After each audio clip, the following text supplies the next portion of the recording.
Mike, good morning. How are you? Dan, doing great, buddy. How are you? Good. I listened to the interview with Joe Mixon, and let me start with, how did that interview come to happen in the first place?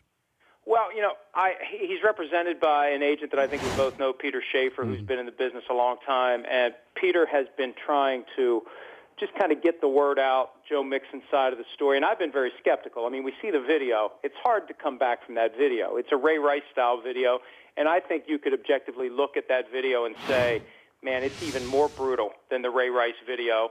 And I had the opportunity to get Mixon on in the past, and I finally decided, you know what, let's go ahead and do it. Let's let him, since this week in Indianapolis he won't be available to talk to the teams in 15-minute increments, as many teams as would like to talk to him. I'll give him 15 minutes, and I'll ask him some of the questions that teams would be asking, and I solicited from multiple different teams, what would you ask this guy if you had access to him this week? And everybody said what we would do is get to the bottom of exactly what happened that night. So that's how it came to be, and that's why I decided to go ahead and do it today.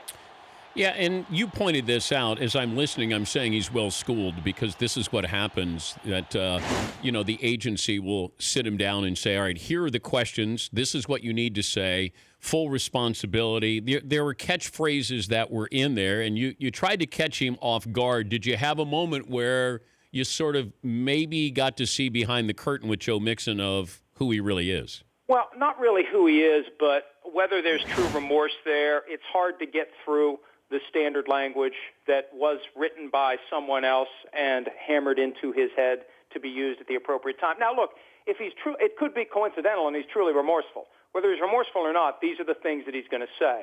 And I'd like to have more time. I'd like to have been in a setting where it's not live, where you can experiment with different techniques to try to break through and get a real human moment out of the guy and get to who he is. I still don't understand, and I know, look, it's one bad incident. That's fine. Everybody makes mistakes. I understand that. But I still don't understand why the guy didn't disengage. He's bigger, stronger, faster than the girl who was pushing him. He should have just gotten away from her. Use your arm to block the blow and get away and leave. And that's the problem I have with it. And I understand that it happened, and he says all the right things now, but if I'm bringing him to my city, if I'm an owner, a coach, a GM, I want to be confident that's never going to happen again. And I don't know how you get to the point where you're confident that that's not going to happen when he's out and about on the streets of his next city. If he didn't have this attached to him, where do you think he'd go in the draft? I talked to some people yesterday who think he would be a high second-round pick, and I know others would say higher. And it's hard to get to the truth this time of year, too. Everybody's full of crap this time of year because they're strategic. They're full of crap anyway when it comes to football, but especially this time of year when the strategic reality of the draft is in play. But I think high round 2 would be a good target, maybe third or fourth guy if he was clean. But now the challenge is, with him not being clean, which teams are going to run the other way, and which team is going to be willing to take that risk and put his name on a card, and in what round will they do it? You also have Chad Kelly, talented quarterback, who's related to Jim Kelly. He's not invited to the Combine along with Joe Mixon. What is the policy here with the NFL and who does not get invited to the Combine? Certain types of criminal misconduct from the past will keep these guys out of the Combine. And violent actions, use of weapons, sexual assault, domestic violence, etc. There's a lot of frustration, though, coming from the teams about this policy because these guys are still going to be evaluated. And if anything, Chad Kelly and Joe Mixon caught a break here because they're not going to be put through the gauntlet this week, Dan, of 15 minutes with this team and 15 minutes with that team and 15 minutes with that team with no cameras, no microphones, and already, we've heard from time to time some of the crazy questions that get asked. They're trying to peel through that shell of preparation and get to the kid. And you know that with a guy like this who's bringing the baggage that Joe Mixon has to the table, it's going to be aggressive, it's going to be ugly, and he's going to feel worn out physically and mentally and emotionally when he is done with that process. And he should be there. The teams want him there because the teams want to be able to interrogate him one after another to try to get to the truth and try to get to the real human being and come away from the experience with a conclusion as to whether or not he's a guy that they should consider, at least continue to consider possibly drafting. But is this fair, this policy by the NFL to say to certain potential draft picks that you can't No, get. because they're still going to be evaluated. You're not banning them. It's a PR move. It's a reaction to the Ray Rice video. That's what it is.